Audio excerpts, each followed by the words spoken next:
I've always been more of a loner, even when I was a kid. My name is Isabella, and I've always been good at keeping myself busy. It's not that I'm antisocial or anything. I just enjoy being by myself most of the time. My mom, bless her heart, noticed early on that I liked to be independent. Instead of trying to change me, she encouraged it in a positive way. She introduced me to cooking when I was just tall enough to reach the kitchen counter. I took it all in like a sponge. Mom didn't just teach me recipes. She taught me to really understand food. We'd visit cafes and restaurants around town, and she would explain each dish to me. As I got older, my interest in food grew even stronger.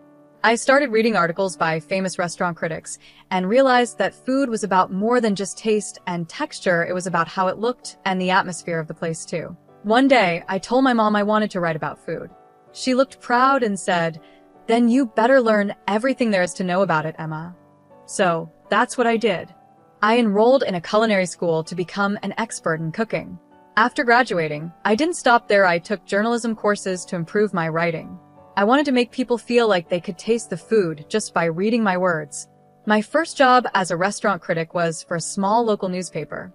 I wrote about a little American restaurant, describing how the homemade pasta melted in my mouth and how the smell of garlic and basil made me feel like I was in a Tuscan kitchen. To my surprise, people loved it.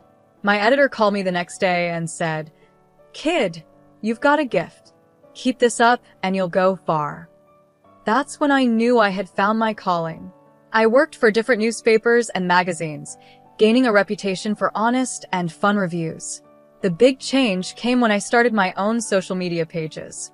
Suddenly, I wasn't just writing for magazines, I was connecting with food lovers from all over the world. My followers grew, and they were always excited to hear my thoughts on the latest food trends and hidden restaurants. One evening, I was at a new farm-to-table restaurant called the Rustic Spoon, sitting at a cozy table and taking notes for my review. As I wrote about the atmosphere, I noticed an older couple at the next table looking at me. The woman was whispering to her husband and staring at me. I smiled politely, used to being recognized, and went back to my notepad. Suddenly, I heard her voice, warm and excited. "Excuse me, you're Isabella Sermon, right? The food critic." I nodded and said, "That's me. Nice to meet you." "Oh, I'm such a fan," she said excitedly. "I follow all your posts. Would you like to join us for dinner?" I hesitated. Normally, I like to eat alone when I'm working, but their genuine enthusiasm made me think twice. So, I joined them at their table. The woman introduced herself as Janet, her husband as Larry, and then pointed to a young man I hadn't noticed before. "And this is our son, Scott," she added. Scott looked up from his phone and smiled. "Hey," he said with a grin. "Nice to meet you." We quickly fell into easy conversation. Janet and Larry were eager to hear about my recent travels, while Scott kept chiming in with funny remarks that had me laughing despite myself. As the evening went on, I found myself enjoying their company more than I expected. Scott, in particular, was very easy to talk to. We discovered we both loved indie films and cheesy puns. When it was time to leave, Scott seemed a bit unsure and asked, "Hey, would it be okay if I got your number? In case I need restaurant recommendations or something." I felt a little flutter in my stomach that had nothing to do with the food. "Sure," I said, "for restaurant recommendations." We started texting that same night. At first, it was just about food and restaurants, but soon we were talking about everything. Our conversations became the highlight of my day. A month later, Scott asked me out on a real date, and I said yes, without hesitation. Our first date was at a quirky little bistro I'd been wanting to try. Sitting across from him, I realized how comfortable I felt. There was none of the awkwardness I usually expected from first dates. A year after we met, Scott proposed. It wasn't a big, flashy event. He knew that wasn't my style. Instead, he made me dinner, a sweet attempt that ended with slightly burnt steak and lumpy mashed potatoes, and asked me to marry him over dessert. How could I say no to that? After the wedding, we moved into my apartment. We were practical about our finances, creating a joint account for shared expenses. Since I earned more, I contributed more, but we both felt it was fair. Living together revealed new things about Scott. He had a habit of leaving dishes in the sink, his clothes scattered everywhere, and his toothpaste tube always uncapped.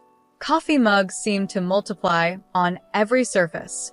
I bit my tongue, reminding myself that I wasn't perfect either. It's just an adjustment period, I told myself. We'll find our rhythm.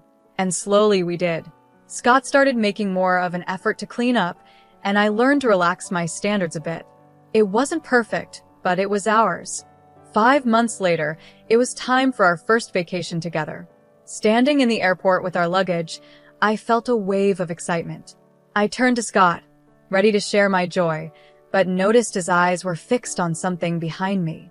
I turned around and saw Janet and Larry walking toward us with big smiles. They only had small carry-on bags, like they were going on a short trip instead of a week-long vacation. Surprise, Janet said, hugging Scott. We couldn't let you 3 lovebirds have all the fun, could we? My heart sank. This wasn't part of the plan. I looked at Scott, hoping he would explain, but he avoided eye contact. It's kind of a family tradition, he muttered. We always vacation together. I forced a smile, hiding my disappointment. How nice, I managed to say. But don't you need more luggage for a week-long trip? Larry waved it off. Oh, we'll just buy what we need when we get there. No sense in dragging heavy suitcases around, right? The first few days of the vacation were a blur. I focused on the positives. The beautiful scenery, the interesting new foods I discovered, and the locals' warm hospitality. But as the days went by, I started to notice how much Janet and Larry spent. They shopped like there was no tomorrow, ate at the fanciest restaurants, and never seemed to worry about the bill. One evening, as we sat at another expensive restaurant, I couldn't hold back my curiosity any longer. I leaned over to Scott and whispered, "How can your parents afford all this? Aren't they retired?" Scott looked uncomfortable, shifting in his seat. "They're, just good with money," he muttered, suddenly very interested in the menu. I wanted to ask more, but at that moment, Janet began telling a story about her bridge club, putting an end to our conversation. As the vacation came to an end, I found myself eager to go home. The day after we returned, I decided to check our joint account, curious to see how much we had spent. When I logged in, my eyes went wide in shock. The balance was much lower than I expected. Alarmingly low. "Scott, can you come here for a minute?" I called, my voice tense. I turned a screen toward him. "Care to explain this?" Scott's face went pale as he looked at the numbers. "I might have used our account to cover some of Mom and Dad's expenses," Scott admitted quietly. I took a deep breath, trying to keep my anger under control. "Scott, that was our money and I contributed most of it. You should have talked to me first." I know, he said, reaching for my hand. "I'm sorry, Nancy. It won't happen again, I promise." A month went by and things slowly got back to normal. Scott kept his word and didn't touch our joint account without discussing it with me first. I tried to let go of what happened during the vacation and focused on my work and our life together. One cool autumn evening, Scott came home looking excited. "Hey, Nancy," he said, wrapping his arms around me from behind as I stood at the kitchen counter, cutting vegetables for dinner. "I've got an idea. How about we go on an overnight picnic this weekend? Just the 2 of us, a rented motorhome, and the great outdoors. What do you say?" The idea sounded great, and we spent the next few days getting ready for our little adventure. I packed a cooler with gourmet sandwiches, homemade potato salad, and a bottle of wine. Scott took care of renting a small motorhome and planning our route. We arrived at the campsite in the afternoon. The place was beautiful, surrounded by tall pine trees and a clear lake. Scott parked the motorhome in our spot, and we stepped outside to enjoy the fresh air. That's when I saw a familiar car pulling into the space next to ours. Janet and Larry got out, waving excitedly. "Surprise," Janet called out. "We thought we'd join you on your little getaway." I turned to Scott, hoping to see the same shock I felt on his face, but instead, he looked sheepish, avoiding my eyes. "Scott," I said, my voice calm but firm. "Did you tell them about our trip?" Before Scott could answer, Janet came over and hugged me tightly. "Isn't this exciting? A family camping trip." I forced a smile, but I couldn't help noticing they showed up with no supplies, no tent, no food, not even a change of clothes. As the evening went on, it was clear that our romantic getaway had turned into a family event. Janet and Larry took over the conversation, telling us stories about their past camping trips. They also helped themselves to our food and wine, leaving barely enough for Scott and me. When it was time to sleep, another issue came up. Our small motorhome wasn't built for 5 people, and Scott turned to his mother and said, "You and Dad can take the bedroom, Nancy, and I will figure something out in the car." So, instead of enjoying a cozy night together in the motorhome, I found myself uncomfortably curled up in the back seat of our car while Scott snored softly in the front. The next morning, with blurry eyes and feeling stiff from our awkward sleeping arrangements, I suggested to Scott that we cut the trip short. The drive home was tense, filled with awkward small talk and long periods of silence. As soon as we arrived back at our apartment, Scott's parents said a cheerful goodbye, completely unaware of the strain their presence had caused. Once they were gone, I turned to Scott. "We need to talk about this," I said firmly.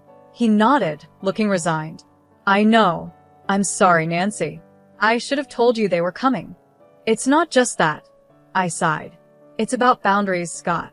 Your parents can't keep showing up in our lives like this. We need to set some ground rules." Scott nodded slowly. "You're right. I'll talk to them." A few days after we returned, I was in the kitchen testing a new recipe when the doorbell rang. To my surprise, Janet and Larry were standing there with bright smiles, as if the vacation mess had never happened. "Isabella, dear," Janet exclaimed, giving me a quick hug as they walked in. "We need your expertise. We were wondering if you could tell us which restaurants in the city have the most delicious food." I was caught off guard by the question. "Well," I said, "there are quite a few great places. The French bistro downtown, Chez Lilith, is fantastic, and Sakura Sushi and Thai cuisine on 3rd Avenue has some of the best sushi I've ever had." "Why do you ask?" Janet's eyes lit up with excitement. "Oh, we thought we'd keep an eye out for any open events at these restaurants, so we can go and eat for free." I turned to Scott, who had just walked into the room, hoping he would back me up. But he just shrugged and said, "Come on, Nancy, you've got to accept my parents as they are. No use trying to change them." I was speechless. This felt like crossing a line, didn't it? But before I could respond, Janet and Larry thanked me and left, happily chatting about their plans to get free meals. A few days later, I was preparing for a review of a new upscale American restaurant, Ban 8. As usual, I posted the details of my visit on social media, letting my followers know when and where they could expect my next review. That evening, I arrived at Ban 8, settled into my table with my notebook in hand, ready to experience and evaluate the menu. I had just opened the wine list when I heard a familiar voice. "Well, hello there." I looked up and saw Janet and Larry smiling as they sat down at my table without asking. My heart sank. Janet picked up a menu and announced loudly, "I'm Isabella's mother-in-law, We're here to enjoy the free meal with her." I felt my face heat up with embarrassment. "Janet," I whispered, "please keep your voice down.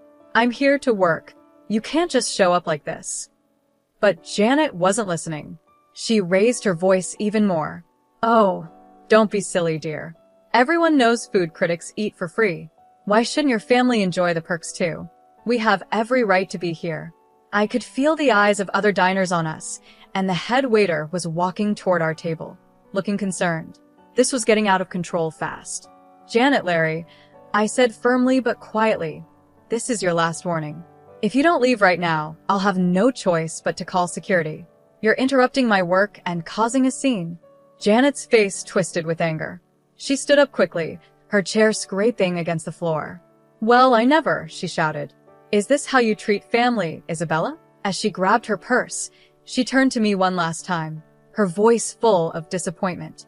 I think I made a big mistake. I'm the one who told Scott to marry you. I followed your Facebook page and thought, now there's a girl who could help us enjoy the finer things in life. I thought you'd take us to fancy restaurants for free, maybe even help us out a little. But I was wrong. If this is how you treat family, well, we're not interested in being part of yours anymore." With that, Janet stormed out of the restaurant, Larry following behind her. The silence that followed was deafening. My hands were shaking as I reached for my phone and dialed Scott's number. He answered on the third ring. "Scott," I said, my voice barely a whisper. "Is it true? Did your mother really push you to marry me because she thought I'd provide for them?" There was a long pause on the other end of the line. Finally, Scott sighed. "Yes," he admitted. "Mom saw your success and thought, well, you know how she is. She insisted you'd be perfect for us." It felt like the ground had disappeared beneath me. I hung up the phone and turned to the head waiter, who had been standing nearby. "I'm really sorry for the disturbance," I said. "I won't be able to finish my review tonight. Please give my apologies to the chef." As I gathered my things, I pulled out my phone again and quickly typed a message to my followers, explaining that due to unexpected events, my review of Bar di Sante would be postponed. The drive home was a blur, my mind racing to make sense of everything that had happened. When I walked through the door of our apartment, Scott was waiting for me, his face full of worry. "Nancy," he began, but I held up my hand to stop him. "Why didn't you tell me?" I asked softly. "Was I just a way for your family to get what they wanted?" Scott's face fell, and he reached for my hand. This time, I didn't pull away. "No, Nancy, no." "Well, yes, it started with my mom's idea, but I fell in love with you. Not your job, not your connections, just you." I sank onto the couch, suddenly feeling drained. Scott sat next to me, his eyes full of hope. "I know I've made mistakes," he said quietly. "I should have set boundaries with my parents a long time ago. But Nancy, I love you. I want to make this right. Can we try to fix this?" I looked at him, really looked at him. Despite everything, I knew I still loved him. As we sat there on the couch, our hands intertwined, I felt a small glimmer of hope. Maybe, just maybe, we could get through this and come out stronger. The next couple of months passed peacefully. Scott worked on setting boundaries with his parents, and I threw myself into my work, trying to rebuild the trust in our relationship. Then, the moment I had worked toward for years finally came. My cookbook was published. It was more successful than I ever dreamed. Major newspapers and magazines praised it, and it quickly became a bestseller on all the big online retailers. One evening, as I was scrolling through yet another glowing review, Scott came home with a surprise. "Let's celebrate your success," he said, his eyes sparkling with excitement. "I've planned a trip to that charming city you've always wanted to visit. It has everything you love: great restaurants, historical sites, beautiful nature. And I booked us a room at that boutique hotel you've been eyeing." I paused for a moment, then asked the question that had been on my mind. "It's just us, right? Your parents aren't coming?" Scott looked me straight in the eye. "I promise, Nancy, it's just us. No parents, no surprises." The day of our trip arrived, and we made our way to the train station, luggage in hand, feeling hopeful about what was ahead. My heart sank. There they were, Janet and Larry, waving enthusiastically. I turned to Scott, hoping this was just a bad coincidence, but the guilty look on his face told me everything. "I'm sorry," he mumbled, avoiding my eyes. "I could not invite them. Mom found out about the trip." In that moment, something inside me broke. All the promises, all the efforts of the past months, they meant nothing. But I forced a smile as Janet and Larry approached. I noticed they only had a small purse between them, no luggage. "Where's your luggage?" I asked, already knowing the answer. Janet waved her hand dismissively. "Oh, don't worry, dear. You'll handle everything, won't you? After all, we're celebrating your success." As the announcement for boarding came over the loudspeaker, we made our way onto the train. Once everyone settled into their seats, I stood up. "I'm just going to use the restroom before we leave," I said, grabbing my purse with my phone and documents inside. I stepped off the train, feeling the cool air of the platform on my face. I stood there, watching as the train's doors closed, as the whistle blew, and as it slowly began to pull away from the station. My phone buzzed in my purse, snapping me out of my thoughts. Scott's name flashed on the screen. I took a deep breath and answered. "Nancy, where are you?" Scott's panicked voice came through. "We're not on the same path anymore, Scott," I replied, my voice steadier than I felt. "I'm divorcing you."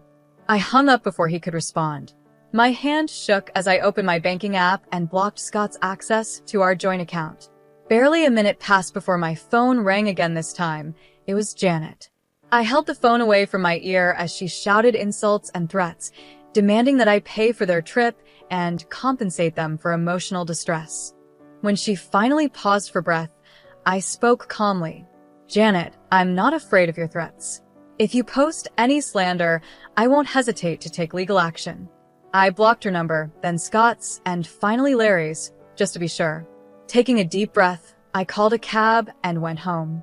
The weekend passed in a blur of emotions and practical tasks. I packed Scott's belongings, contacted a lawyer, and drafted the divorce papers. By Friday morning, I felt drained but determined. The sound of a key turning in the lock made me tense. Scott walked in, looking disheveled and desperate. "Nancy, please," he said, walking toward me with open arms. I stepped back, pointing to the suitcases by the door. "Your things are packed. It's time for you to go." His face crumpled. "You don't mean that." "I've learned my lesson," Scott said, his voice desperate.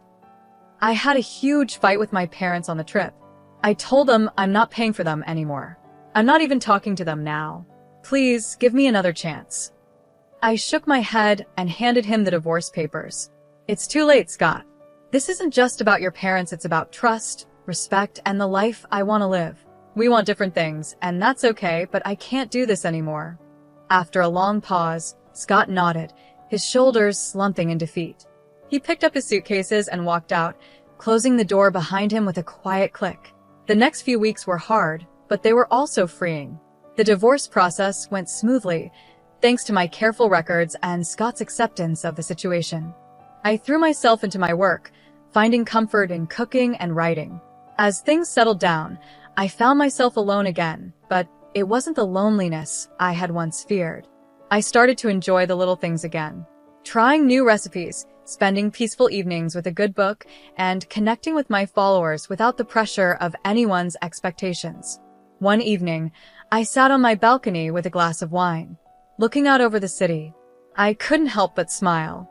Life hadn't gone the way I planned, but maybe it turned out exactly how it was meant to. I was Isabella, again, food critic, author, and most importantly, in control of my own life.